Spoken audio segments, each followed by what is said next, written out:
Greetings, ladies and gentlemen, and welcome to part 3 in my unusual trading guide. In this episode, I'm going to talk about all the unusual effects in the game thus far to determine what effects are good and what effects are bad. After this, you should hopefully be able to put all the pieces together to determine what makes the absolute worst unusuals and the absolute best ones. Let's jump right on in.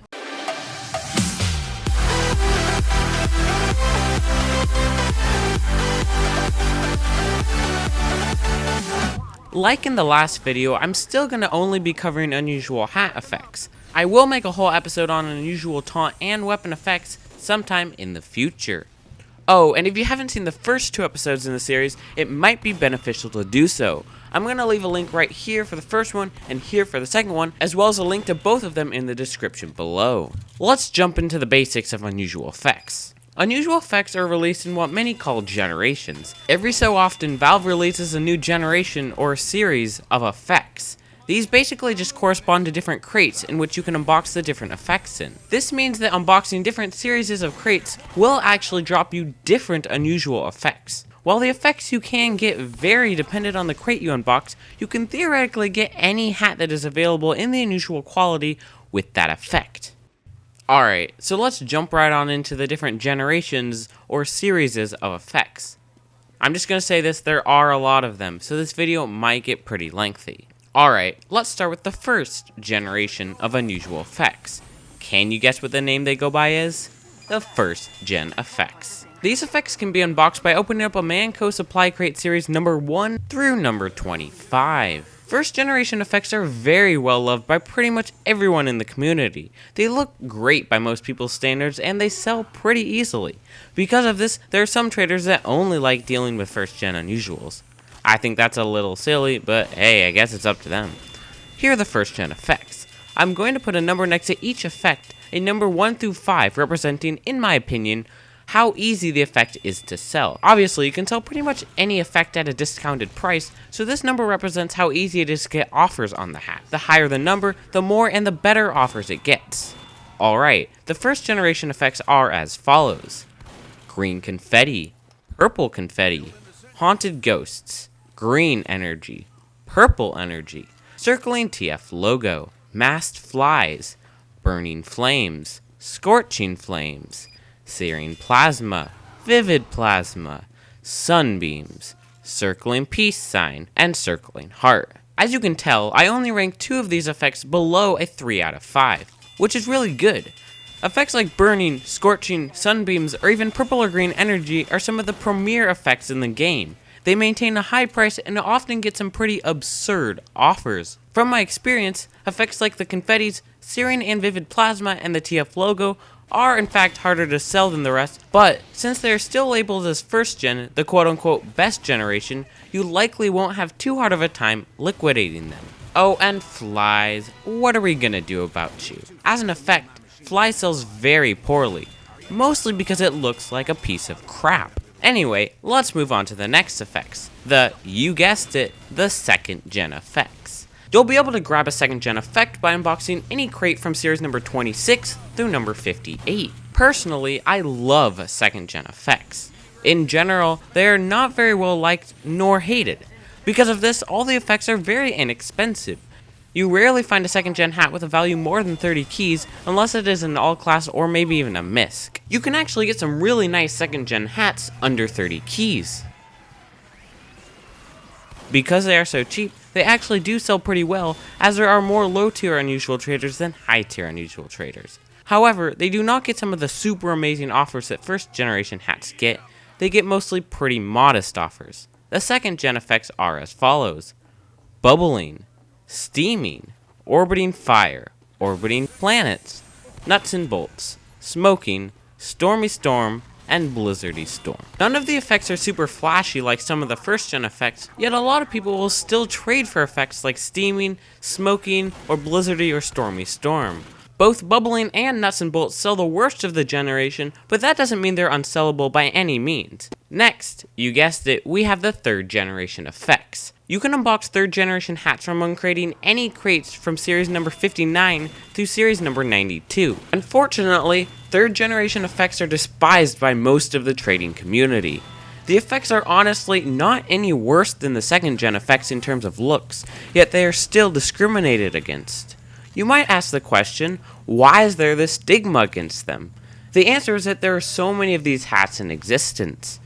Valve hasn't updated the standard crate effect since 2013 when these effects came out, and likely never will. By standard crate effects, I basically just mean any effects that can be unboxed out of series from normal crates that aren't actually special to any event or update. Because of this, 3rd gen effects are unboxed far more than other effects even today, and because more of these effects are being unboxed today, with more in existence comes a price dampening. Like 2nd gen effects, 3rd gens rarely break the 30 key mark. The 3rd gen effects are as follows: Aces High, Cloud9, Dead Presidents, Disco Beatdown, Miami Nights, Kilowatt, and Terrorwatt. Some traders might even argue that rating these at 2 at worst might even be too high. However, they often sell pretty well for other 3rd gens and are not at all impossible to sell. They're just hard to sell for other generations of effects. Cloud9 and Disco Beatdown are definitely the best sellers of the 3rd gens, as a lot of people do like them, usually enjoying their cosmetic value and their lower price. Next, I'm gonna cover the Halloween effects. There are a bunch of different Halloween series, but they all behave generally the same way. You can unbox any Halloween effect from any crate during the Halloween season. Each year, Valve adds a new series of effects to spice up the unboxing process. Since Halloween effects can only be unboxed at a certain time of year, there are way less in circulation than 2nd, 3rd, or even 1st gen unusuals. Most often, if you have a 1 of 1 unusual, it's a Halloween hat. This makes pretty much all Halloween effects average at least 50 keys on backpack.tf, even if the effects are really ugly. However, most all of the Halloween effects are generally very well liked by the community. There are only a few really bad ones, and we'll get to those soon. Each year, there is a hype when the new Halloween effects are released, and often, hats will sell for far more then than they will in a month or two after the Halloween event. This creates a weird effect where a lot of the Halloween effects are far too expensive on backpack.tf, especially older ones with horrible effects. Here's a good example when you might see Halloween unusual effects being really overpriced on backpack.tf. I'm going to call them basically just being inflated. Here, for example, if we look at Prancer's Pride and we look at the unusuals, we can see here Harvest Moon is 80 keys, Misty Skull is 70 keys, Cloudy Moon is 60 keys, and Stormy 13th Hour is 60 as well. This is a ton because when you compare it to some of the other high tier 1st gen effects, Burning is only 40 keys, Scorching only 36. These hats are way inflated and no one will ever trade for that much value for them. Basically, the check I do is compare it to Burning. If it's way higher than Burning, it's inflated.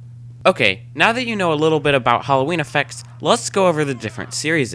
In 2011, there were only 4 Halloween effects, and they are Cloudy Moon, Eerie Orbiting Fire, Flaming Lantern, and Cauldron Bubbles. If you remember what I said about overpriced horrible effects, you can tell that Eerie Orbiting Fire, Flaming Lantern, and Cauldron Bubbles all fit that criteria.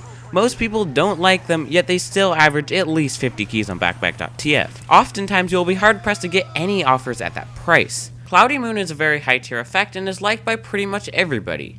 The only reason it is a 4 and not a 5 is, like a lot of Halloween effects, it is greatly inflated on most hats. The inflation occurs pretty much because it doesn't sell very often and there aren't very many in existence. Halloween 2012 brought the following effects: Knife Storm, Misty Skull, Harvest Moon, It's a Secret to Everybody, and Stormy 13th Hour. All of these effects are generally well liked. It really pains me to say this though because I generally despise all these effects. But this series isn't about my opinion. They generally sell pretty good, but you have to remember, like most Halloween hats, they are inflated.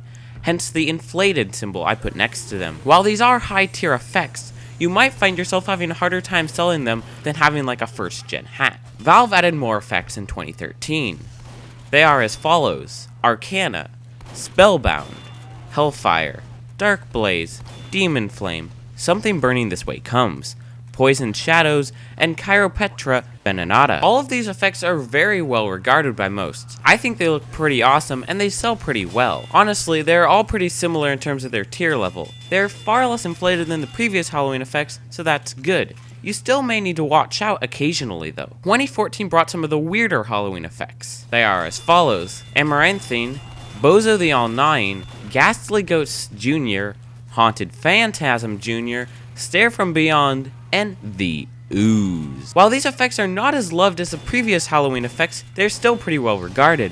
They sell very similar to the 2013 effects in pretty much all the ways, except for that Halloween 2014 effects might sell for a little bit less, or might sell a little bit slower. Jumping back to 2013, we have the Robo effects. These were introduced in the Robotic Boogaloo update. Like the Halloween effects, there are very few of these effects in existence. This was because they could only be unboxed out of the Robo crate. As for the effects, I find the whole set to be a bunch of misfits. There are a couple very high tier effects, and then there are a bunch of crap effects. The Robo effects are as follows: Anti-Freeze, Robo-Active, Time Warp, Green Black Hole, Memory Leak, Overclocked, Power Surge, Electrostatic, Sulfurous, and Phosphorus. Out of the Robo effects, I definitely think that Anti-Freeze and Robo-Active are among the best. They sell pretty well and are sought after. Time Warp and Green Black Hole both sell pretty well too, but not to the extent of the previous two. Sulfurous and Phosphorus are pretty mid-range effects.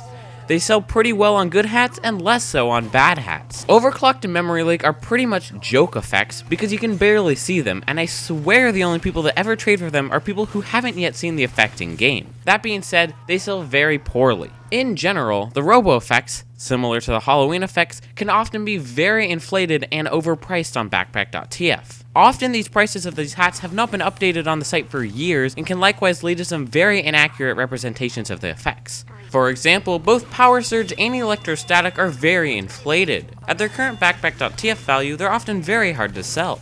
Some people have the misconception that all Robo effects are bad.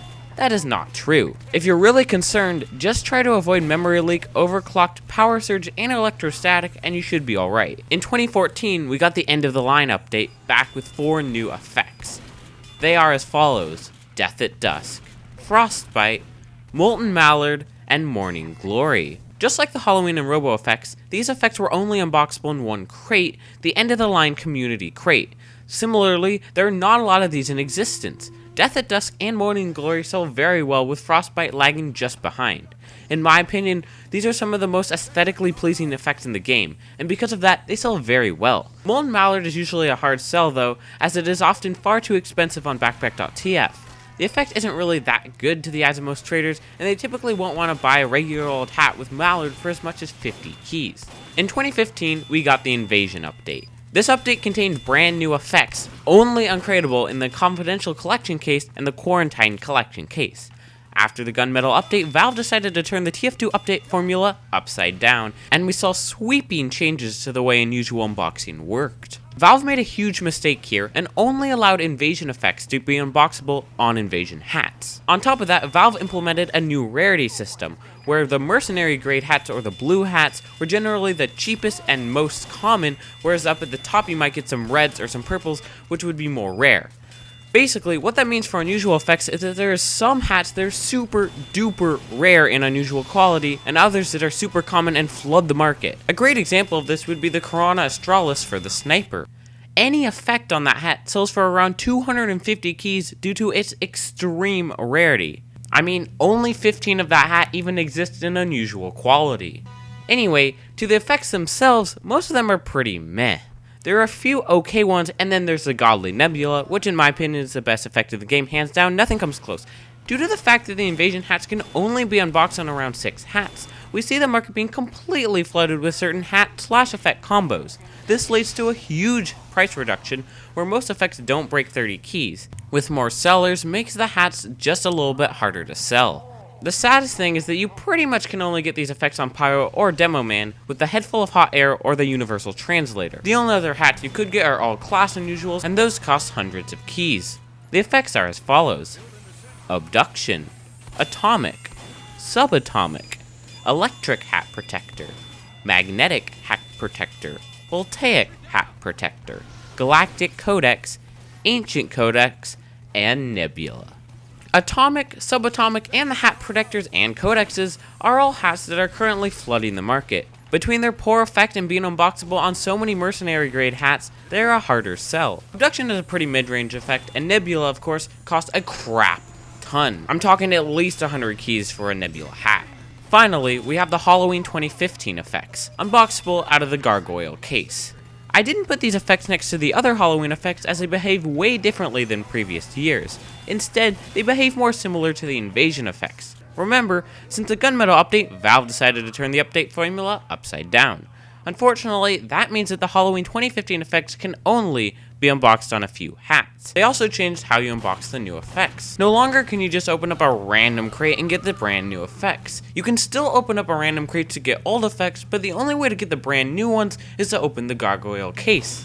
As for the effects, well, they're pretty good, in opposition to the poor invasion effects. Valve also decided to move most hats up to a moderate rarity on their grading scale, and between that and better effects, it helped prevent some market flooding of the new Halloween hats. It also made the Halloween 2015 hats to be more expensive than the invasion hats, and made their prices similar to the prices of previous Halloween generations. The effects are as follows.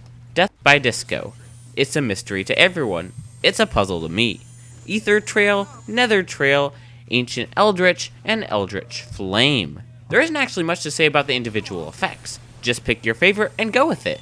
Just remember, you probably won't get the hat you want to go with the effect, but in the end, they all sell well. Alrighty then guys, so we have actually reached the end of the video, and I know there are a lot of unusual effects.